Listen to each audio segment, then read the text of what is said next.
Robotique, automatique, informatique, intelligence artificielle, ce sont les domaines de recherche de l'unité EUDIASIC. Un laboratoire spécialisé implanté au sein de l'Université de technologie de Compiègne et associé au CNRS.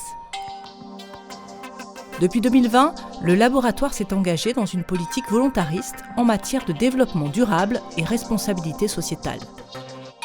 On vit une époque où nos domaines de recherche, à savoir l'informatique et l'intelligence artificielle, ont un impact gigantesque sur la société. Dans ce contexte, nous autres, les scientifiques, on a un devoir d'exemplarité, en particulier sur l'évolution du climat et le changement climatique.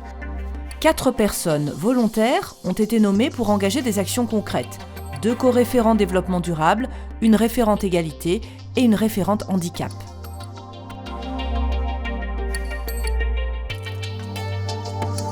La première chose qu'il fallait faire, c'était d'abord de mesurer notre impact carbone. Le bilan de gaz à effet de serre a été réalisé chaque année depuis 2019 avec l'outil Labo 1.5. Cette première étape a permis d'engager les équipes dans un travail collaboratif pour rédiger ensemble une charte du développement durable. On voulait que cette charte elle soit collégiale pour avoir une dynamique positive à réduire finalement notre empreinte carbone. Et donc à la place de dire on fait les choses de notre côté et puis on impose ça, on a plutôt proposé différents ateliers, donc 4 ateliers en automne 2023. L'idée c'était de présenter les données qu'on avait, les estimations qu'on avait, catégorie par catégorie, et ensuite de discuter convivialement sur ce qui pouvait être amélioré, améliorable. Évidemment, on s'appuie sur ces documents. Nous les avons déclinés de façon plus concrète au niveau de nos activités de recherche. Sur les questions de déplacement domicile-travail, sur les questions d'achat d'ordinateurs, de recyclage de nos ordinateurs. Donc on a mis en place des mécanismes qui nous permettent de faire des dons de matériel informatique à des associations. Dans le même temps, la référente égalité a multiplié les actions à partir d'un premier constat lié aux disciplines du laboratoire.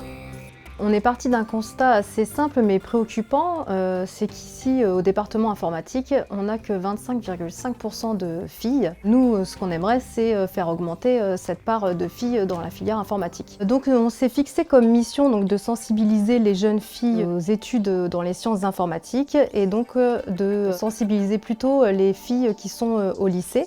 Une journée de sensibilisation constituée de témoignages et conférences a été organisée.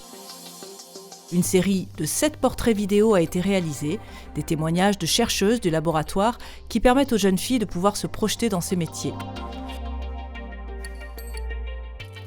Sur la thématique des violences sexistes et sexuelles, un atelier de théâtre forum a été organisé. Enfin, l'école d'été Pixel a permis en 2023 de faire entrer les lycéens et lycéennes de la région dans le laboratoire. Donc on a abordé l'IA, la programmation de robots, le traitement de l'image, les codes secrets, enfin vraiment un parcours assez vaste qui leur a permis vraiment de voir un peu ce que pouvait être l'informatique et les métiers et les perspectives que ça peut ouvrir.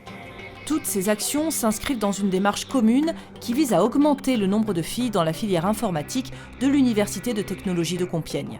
On a mis en place, moi avec ma casquette référente égalité, un premier mois d'égalité il y a 2 ans. On a eu une deuxième édition l'année dernière et cette année, ça a été institutionnalisé. Donc tous les ans, on aura notre mois de l'égalité à l'UTC. Le laboratoire s'est aussi engagé sur la question du handicap avec une référente dédiée. C'est suite à la demande du CNRS qui a demandé à ce que dans les labos soient identifiés des correspondants handicap, et dans le but en fait de faire remonter aux ressources humaines des agents en situation de handicap qui auraient éventuellement besoin d'aménagement de poste ou d'horaire. On a répondu à l'événement du DUOD qui est une action nationale. Et donc on a accueilli 2 personnes en situation de handicap, on a formé un duo avec ces personnes. Cette journée en fait a pour but de faire changer les regards et les préjugés du handicap.